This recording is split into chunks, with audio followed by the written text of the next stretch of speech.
Je suis Guénaëlle Abado, directrice générale de l'entreprise Morales. Nous nous sommes engagés pour la prévention du risque routier.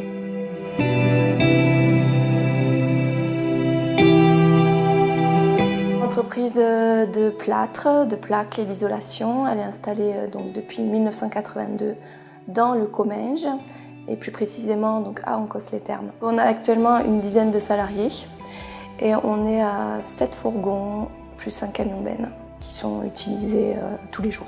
Au niveau des routes, qui sont des routes secondaires, des petites routes de campagne, de montagne, qui sont étroites déjà, ça constitue un risque sur lequel il faut être plus attentionné. C'est quand même sur les routes qu'on connaît le mieux qu'on a le plus de soucis.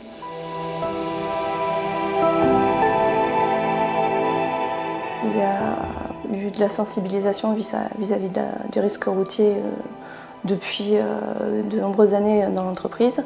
À l'entrée dans l'entreprise, on fournit un livret d'accueil sécurité et le règlement intérieur dans lequel il y a un chapitre qui est dédié aux véhicules. On en fait aussi lors de piqûres de rappel à des entretiens qui s'appellent les quarts d'heure de sécurité.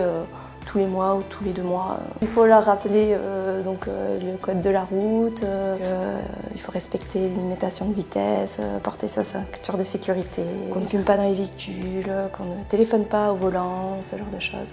Les véhicules, on fait en sorte de les aménager à l'intérieur pour ranger les matériels, les outils, que ça ne se balade pas quand ils sont sur la route. S'il y a besoin, aussi installer des cloisons séparatives entre l'habitacle et l'arrière des véhicules.